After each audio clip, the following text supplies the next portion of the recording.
conducted by electronic.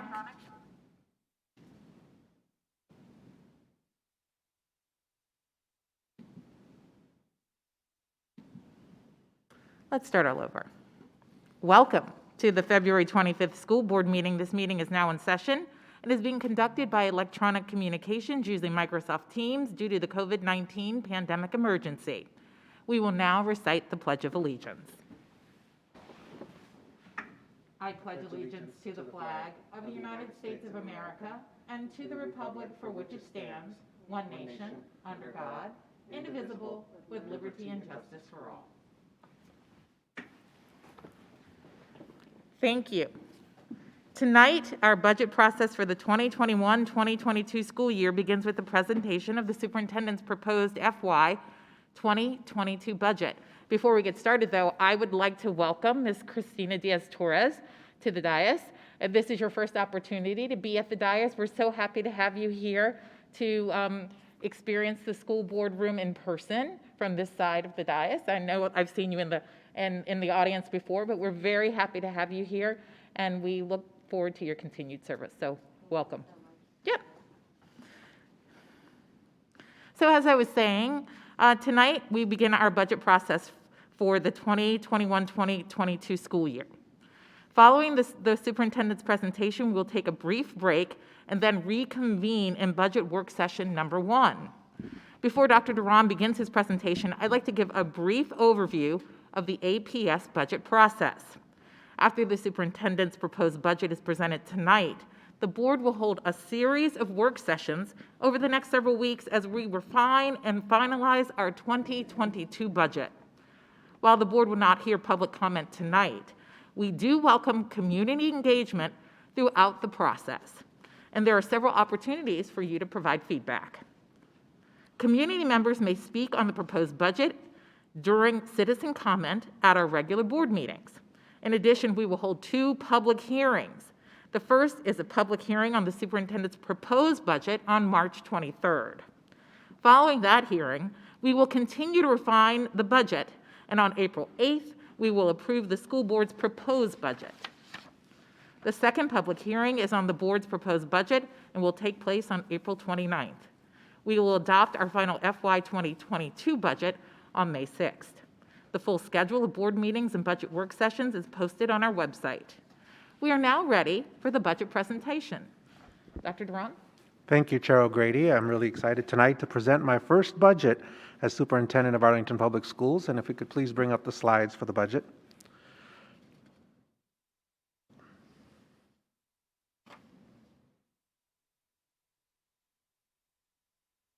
Thank you.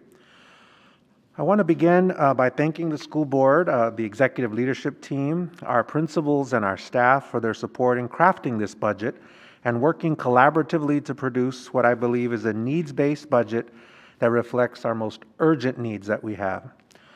This budget, I believe, takes into account the unusual and substantial budget pressures we are facing, while also preserving the high-quality curriculum and programs and staff that our community has come to expect.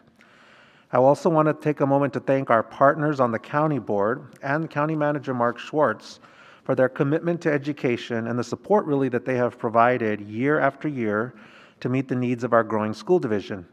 But most especially, I want to thank them for their extraordinary level of assistance that they have shown over this past year during the pandemic, providing us with $7.5 million in CARES funds of their own county CARES monies to help us meet our health, safety, and financial needs, among other things.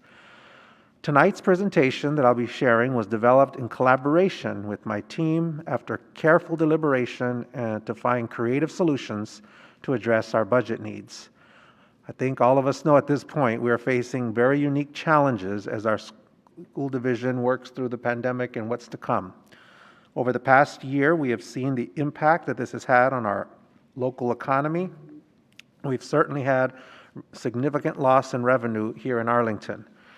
And with the county providing almost 80% of our revenue through revenue sharing, any decreases in the revenue at the county level have a significant impact on our budget. At the same time, we are seeing significant needs that continue to be brought more into the light, I would say, during the pandemic. our students with disabilities, our English learners needing additional supports, even more so now through the pandemic, but prior to. Increasing our focus on equity is really critical as we move our system forward. Enrollment growth that we project to see. And the overall necessity to make sure that our academic, social, emotional, and physical needs of our students and staff over this summer and as we return to the school in the fall are going to be met. This budget also, I believe, responds to requests in the school board's budget direction to find a way to provide some sort of compensation increase for all staff at every level. And that is very important that we honor and recognize all of our staff through compensation. And while I do believe there are many steps in the right direction through this budget, I want to also acknowledge and recognize that it is not enough. We have received our first report on the compensation study from our consultants, and we're going to continue to work with them to bring forward recommendations about how do we realign our salary scales, how do we enhance our compensation package to keep our highly valued and our talented team and to attract the very best to continue delivering the world-class education. So while this is a needs-based budget, it's a conservative needs-based budget, including just our basic needs to serve our students and staff and no more. We have had to make some difficult, tough decisions and recognize that if we do not receive additional funding to close our $42.5 million gap, we will need to implement the tiered reductions outlined in this budget. And we must continue to align our work with the APS strategic plan and with our mission to ensure that all students learn and thrive in a safe, healthy, and supportive learning environment, and that we support our staff and recognize them in their work. The school board gave clear direction on what was to be included in the budget, including a needs-based budget that aligned with the strategic plan, our mission, our values, and our both core values and what we expect as a community. That we emphasize our three arching goals as seen on this slide and embedded in our work throughout the year. That we provide compensation increase for all, if possible, and that we continue to work on initiatives started in the previous budget years and provide for the recommendations in the requirements and our program evaluations for English learners and students with disabilities, and making sure that we're addressing any issues in the Department of Justice Settlement Agreement. So we have faced a number of economic realities and challenges during the development of the fiscal year 22 budget. Revenue to APS has been significantly impacted by the pandemic's effect on our economy. County revenue, which increased an average of $19 million per year prior to fiscal year 21, this year is essentially flat. State revenue for fiscal year 22 will decrease based on the governor's proposed budget, whereas typically in years past, we've seen an increase in state aid of just over $4 million per year. So we are looking and hoping that the General Assembly will pass a budget that would provide additional revenue to APS. There is a little bit of light on the horizon, though, that if approved by Congress in its current form, the American Rescue Plan could provide an additional $20.5 million to APS, which would significantly aid us in closing our gap. But that is if it is passed, and the funding is subject to change as it works its way through Congress, and so that figure could also change. But that is a definite light that we hope for and that we all will continue to see and await as we get more information on the final passage. There are also a lot of other factors that cause us to really have to look at our budget this year at the state level. We have additional counselors that are part of the governor's proposed budget.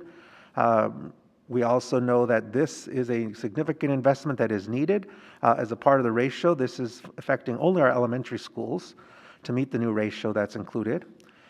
In addition, several of the contribution rates dictated by the Virginia retirement system are increasing for fiscal year 22. And as we add more staff each year, obviously then those costs will continue to climb. Over the past several years, our neighboring jurisdictions have made significant investments in their compensation for employees. And where we used to be ranked at or near the top, the changes in the salary scales of our competing districts means that we're falling further behind, making it difficult to achieve our strategic plan goals and to recruit and retain our highly qualified staff. And we are also still seeing in our projections an increase of enrollment for fiscal year 22. All of that with the need that we all must pay very close attention to and honor the fact that we have several groups of students who aren't being successful. And we have to make sure that we do more for our students with disabilities, both in and out the classroom, for our English learners. And while in the past we've talked a lot, prior to me coming around, our focus on English learners with regards to the Department of Justice settlement, I want us to shift away from that in this budget and talk about what our English learners need overall. And I believe the Department of Justice settlement is important in terms of a compliance piece, but we've got to start talking about in this budget, I will, and I hope that we're moving forward, talk about what our English learners need and not simply to meet a requirement in the Department of Justice settlement. We also need additional funding in order to provide substitutes and for ADA accommodations for our growing teacher cadre, and our health insurance premiums continue to rise. So all areas of factors that we have to and must take into consideration as we look at this budget and future budgets. And now I'd like to review some of the highlights of the budget. This graph provides an overview of our enrollment from 2000 to 2029. Since 2005, I know many of us know this, but it's just good to pause and remind that since 2005, our enrollment has increased by 46%, even with the dip in enrollment that we saw this year in 2020. And enrollment growth is projected to level off somewhat, as you see, growing an additional 15% to its peak in 2027. And of course, keep in mind these figures are based on a combination of projections, 3-year projections done in the fall of 2020, with the remaining 6 years coming from the 10-year projections that were done in fall of 2019. As we return to a more normal school year, we'll get a better sense of the impact on enrollment and better information for our projections. The pandemic may have an impact on our long-term trends, and it may not have a large impact. We need to see as we return. Our needs-based budget for fiscal year 22 totals $704.4 million. The revenue shown here is based on the governor's proposed budget, and again, as I said earlier, we're waiting on what will pass with the General Assembly, and the county transfer information that has been provided by county staff in January. The county manager's proposed budget, which was presented this past Saturday, contained about $300,000 in additional revenue that we were just made aware of. And so we will make sure to include this additional revenue when we update the school board at the work session on April 6th on all revenue and enrollment changes that we'll have between now and then. We will need, as you can see here, given what we know now at this time, an additional $42.5 million in revenue to meet the needs that are outlined in this fiscal year 22 budget. I want to start with where I think that a primary driver needs to be in our budget. We must, this year, focus on supporting staff and providing some compensation to them. And in response to the request in the school board's direction to provide some form of compensation increase for all employees, this budget that I'm proposing includes a 2% cost of living adjustment for all employees. With the unexpected changes necessitated in last budget in fiscal year 21, APS was not able to provide a compensation increase for employees, and they did not see one this year. And I want to ensure, we all want to ensure, that every one of our employees receives a compensation increase in fiscal year 22 as a part of my proposed budget. A step increase and a COLA would be best, but given the realities of the economic challenges that we're in that I described, at this time proposing a 2% cost of living adjustment. And I also want to note that a step increase, if we only did that, would not provide a compensation increase to 35% of our full-time employees, and it would not provide any compensation to 100% of our hourly workers and substitutes. So in a way to recognize and honor all with the limited opportunities that we have through the revenue challenges, I am proposing the 2% cost of living adjustment for everyone. A COLA, again, ensures that everyone will receive something, which I believe we need to make our commitment to do this year. We also have focused in this budget on supporting education and equity as the drivers for the decisions. Our fiscal year 22 budget that you will see includes funding that we need to continue to provide supports for students overall and our staff to support them. But this budget is just the beginning. As I mentioned, it's a conservative, needs-based budget. There are much more needs that we will need to continue to do so. So I say this is the beginning of that stage, and many future budgets are going to need to build upon that. We do have funding included for our increased enrollment, for additional resources for our students with disabilities, and for our English learners.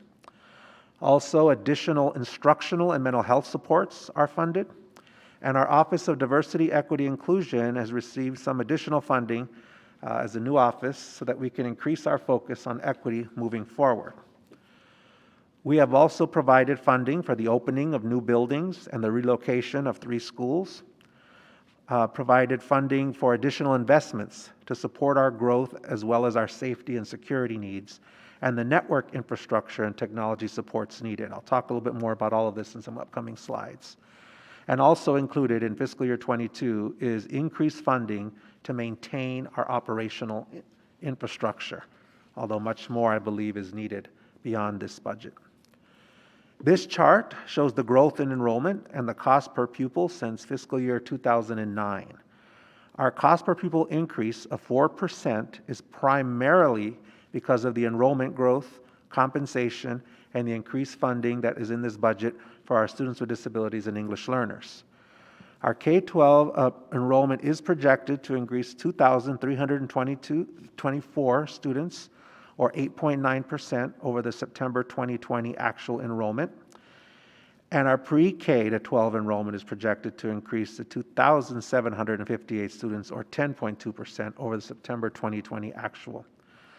We are proud of the money we spend on our students to meet their significant needs, but I do want to note that should we not receive the additional $42.5 million in additional revenue that is needed to close the gap, our cost per pupil for fiscal year 22 would fall from what you see here, $20,363 to $18,930, which would be reversing back to around fiscal year 2016-2017 expenditure.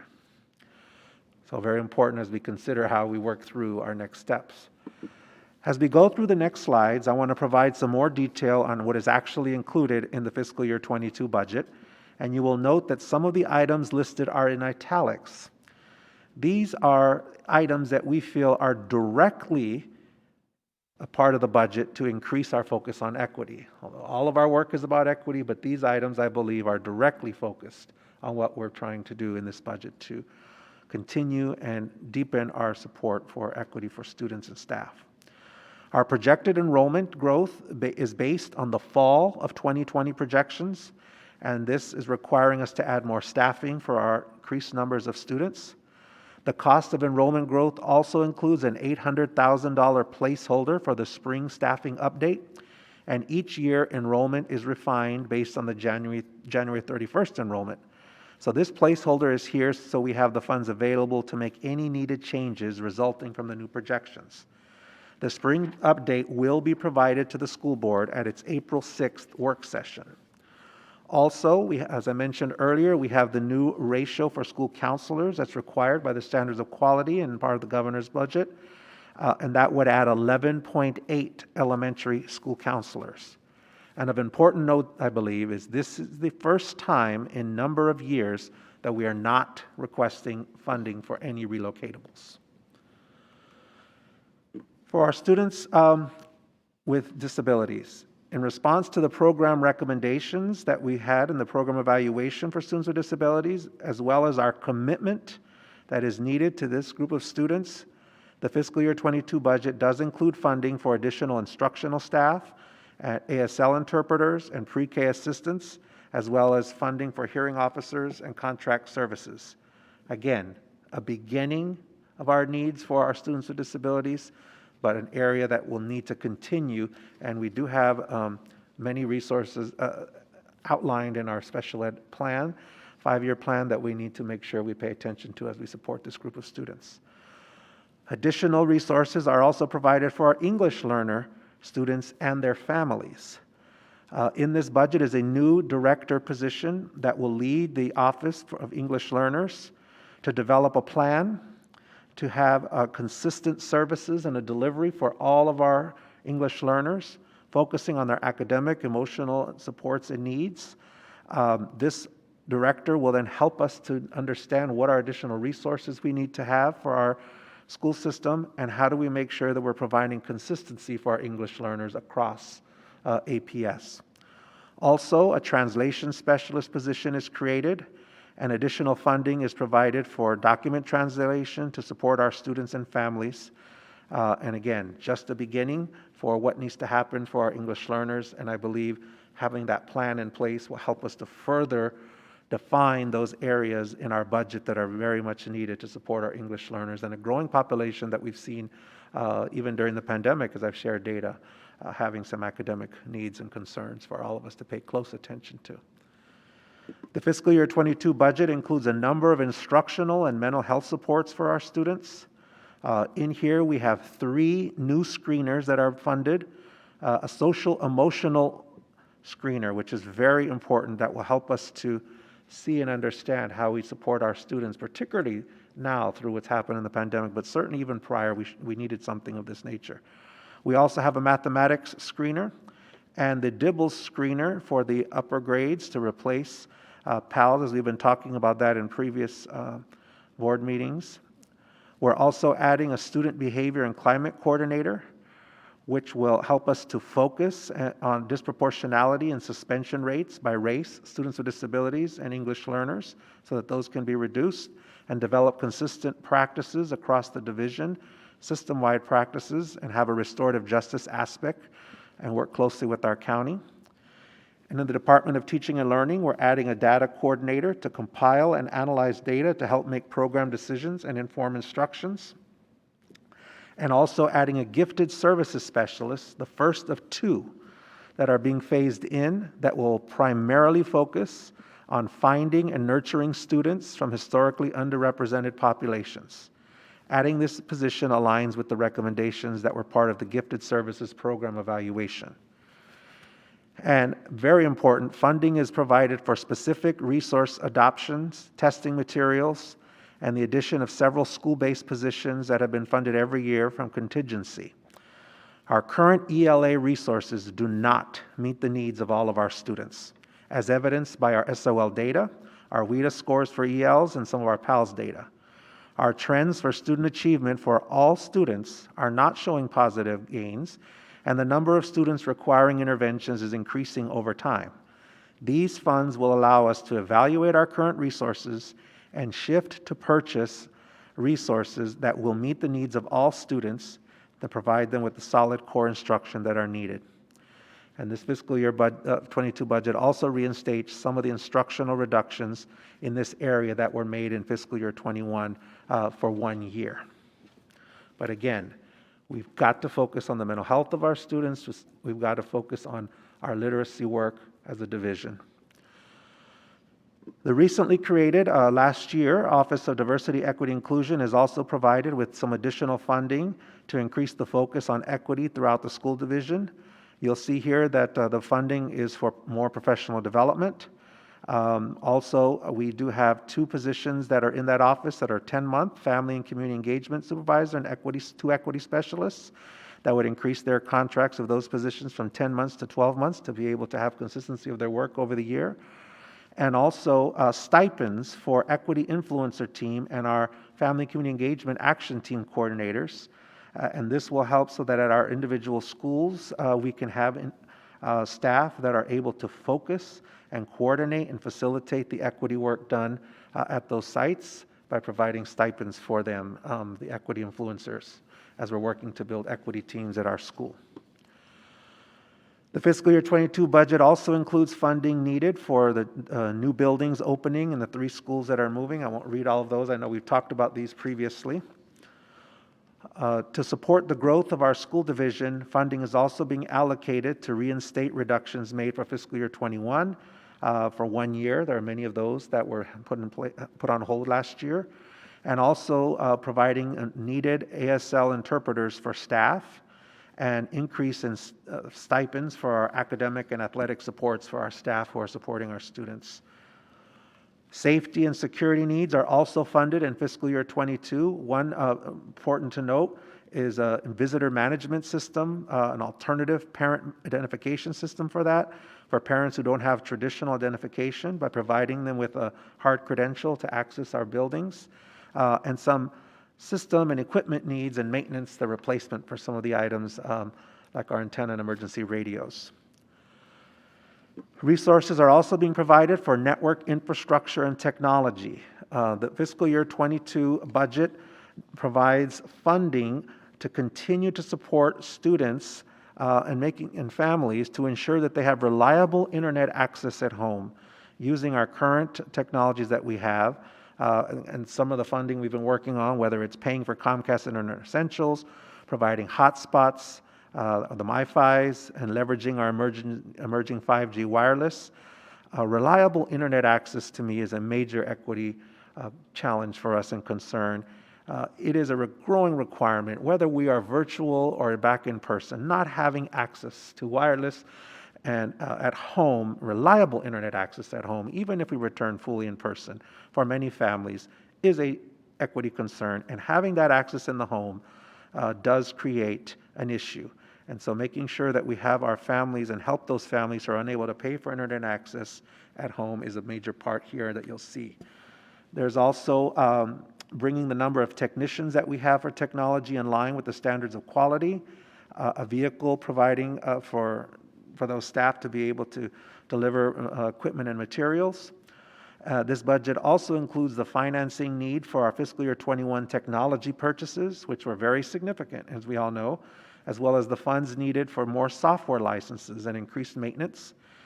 And very importantly, I believe, as we're thinking about our work to make sure we're providing that system-wide curriculum and instruction, an instructional application analyst is being funded to support expanding our digital footprint caused by adopting digital textbooks and other instructional tools that can be targeted at each subject area, whether it's elementary or secondary. So a very important part of, again, thinking about how we provide access and support for our students and our families.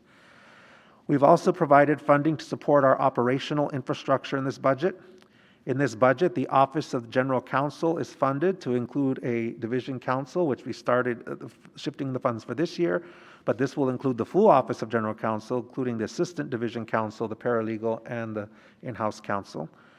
Also included in the operational support and building that infrastructure is the Chief Operating Officer position in alignment with our central office reorganization.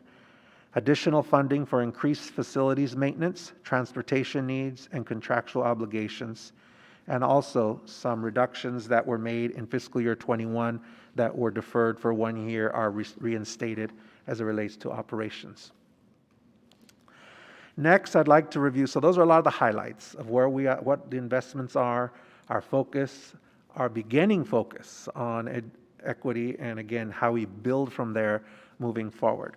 So with that, I do want to say that that's in our proposed budget, and I hope that we can receive the additional and find ways to close that gap so that these things can remain in our final budget that is adopted. But next, I would like to review some of the steps that were taken to reduce our deficit for the fiscal year 22 projections from the 66 to 74 million when we began the development process to the current 42.5 million of where we are now. We received many more new requests than we could consider funding in the fiscal year 22 budget, so we asked requesters to phase them in over 2 to 4 years. So you will see in our budget documents that there are things that are not in this first year that are in out years that reduced that. Also, to be fiscally responsible in reviewing all of our existing allocations of funds and our use of our resources, identifying ways to realign those resources through collaboration between central and school-based staff was done. We reviewed our baseline budgets for any efficiencies we could find and made some adjustments as needed in order to better meet the needs of our students and close that gap that we started with. And this budget also uses reserves to offset one-time costs and offset up to 50% of the increases in debt service, those VRS rates that I talked about, and some compensation. Many of the decisions we made in building this budget were not easy, and our effort was really to focus on how we support education and equity, but there are many factors to consider. The next few slides are going to outline what reductions we will need to implement in fiscal year 22 if we do not receive any additional funding. And I want to reiterate that I do not take lightly including any of these reductions as a part of the budget documents, as I believe we need all of these resources and more to honor our charge to focus on equity and education for all of our students. But we have included 3 tiers of reductions in the fiscal year 22 budget that provide a path to close our current gap should additional funding not be realized. And again, I've had people ask, and we receive emails and wondering about, this is why I put it at the beginning, the American Rescue Plan, it's coming. Well, it may, and what it comes at, we don't know the amount. So if we don't receive any of that or any other revenues, here's a path forward without that included. And let me be clear that without any additional funding, all 3 tiers would need to be taken to balance the budget as it currently stands and as it's currently written. Obviously, if additional funding is received, we could revise the budget from these tiers and eliminate those reductions, considering starting with Tier 3, then Tier 2, and then Tier 1, and looking at all of those recommendations there. So for Tier 1, Tier 1 includes some Tier 1 department reductions, some Tier 1 school reductions, reducing some of the new budget requests that I just spoke about, reducing funding for our MCMM, and using 50% of our available reserves. If we needed more and continued on that list, Tier 2 reductions expand, and there are additional reductions from the departments, additional reductions from schools, and additional reductions in some of the new budget requests that I presented a few moments ago. Additional reduction in MCMM funding, and if we had to get down this low, replacing the 2% COLA with the 500 one-time bonus, which mirrors what the county is doing for their staff, and using additional 25% of remaining available reserves, which would mean that we're using 75% at this point. And Tier 3 would be all of that and then an additional 25% of our reserves, which would mean we'd be using 100% of our reserves. So that is how we can close the gap if we receive no additional funding or revenues between now and the adoption of the budget. The next few slides show how our budget breaks down and the factors that we must contemplate as we prepare for future budget years. Here you can see that our county transfer in this budget is 79.3% of the overall budget, and that is up from 78.3% in the last fiscal year budget. State revenue is 12.7%, which is up slightly, 12.6% in the current fiscal year 21 budget. And carry forward and use of reserves is down from 3% in fiscal year 21 to 1.8% in fiscal year 22. This chart is a breakdown of how the funds will be spent. Please note our total expenditure figure assumes additional revenue will be provided to make up the 42.5 gap in the proposed budget on this slide here. So given that it's all provided in here, that's what this shows. Salaries and benefits, given that, are 77.8% of the total budget. And as we know, being an organization that serves people, it's also the people that are doing that, and that's a key part of our budget. And the debt service is the second largest expenditure that we have at 8.3%, and you can see the various other expenditures. How we distribute the funds is across 7 different funds. The school operating fund is the largest at 83.5%. And in the school operating fund itself, salaries and benefits make up 95.1% of the total budget within the school operating fund itself.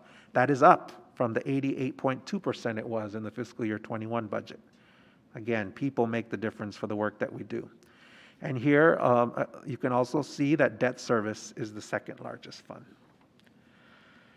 So even as I present this budget, and I feel that it's a conservative needs-based budget, I want to clearly state that we have to think about our future And this slide are some important future considerations as we continue through our journey of supporting equity in education. We have to continue to think about multiple pathways for student success, our instructional programs, what we're going to be providing, how do we expand pre-K, how do we continue to implement the recommendations that we've been received in our plan for students with disabilities, how do we continually provide more supports needed for English learners. That's going to come from some of what we know now and some of what will be developed in the future plan. How do we continue to have the focus on equity for our student success? With regards to our workforce, we must find a way to implement recommendations from our compensation study regarding competitive compensation. If we're going to remain competitive, we need to invest. For operational excellence, we have to continually focus on the growth of our students that will be happening and how we dedicate dollars towards that.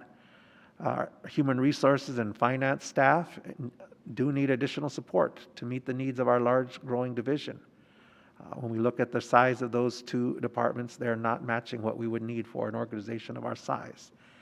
And we really need to invest in enterprise systems modernization and move away to a paperless environment for much of the transactions that are done.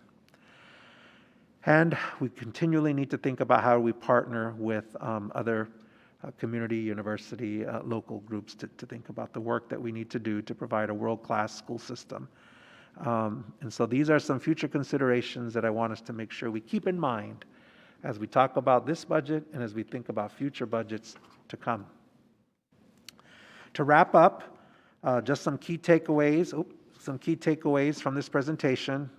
The obvious one, but I think it bears repeating, and we need to continue that this is an unusual year with a lot of increased external pressures, long-lasting ones that have impacted our revenues, that have impacted our staff, that have impacted our students instructionally, socially, emotionally, and we have to pay attention to that. We must consider a compensation increase for all employees to remain competitive. That's another key takeaway.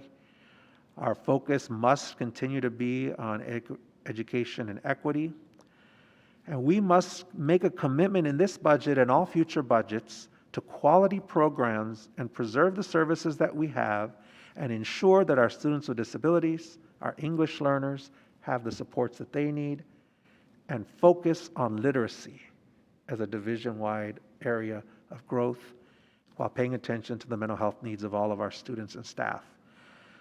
And finally, a key takeaway is we must provide additional resources to support our operational excellence as we grow into a larger school system and we're trying to support many, many needs. This slide provides the fiscal year 22 budget calendar between now and the budget adoption, and there's a lot of work, a lot of conversations that's going to need to come between now and the May 6th school board adopted budget vote. So I want to encourage all of our community members to stay involved, to communicate with us, to follow along, to share your thoughts as we have various work sessions, our public hearing as it was announced on March 23rd, our public hearing on April 29th, and let us find, even in this difficult time, a way to keep our focus on supporting education and equity. And I look forward to working with the school board, with our staff, and our community in the weeks ahead on the fiscal year 22 budget. Thank you, Madam Chair. And thank you, Dr. Duran, for the presentation this evening. And thank you and the staff for all the work that you've already done to prepare your proposed budget. We will continue this conversation with the work sessions, as you just mentioned, and we will start our next work session, our first work session, after a small break here. So I just want to encourage the community to continue the conversation with us in our upcoming work session, which we will start at 7:50. And if you would like to watch our work session on the superintendent's proposed budget, I would suggest that you go to the school board page on the APS website and click on the work session tab so that you can watch along as we begin with our first budget work session. So with that, this meeting is now adjourned.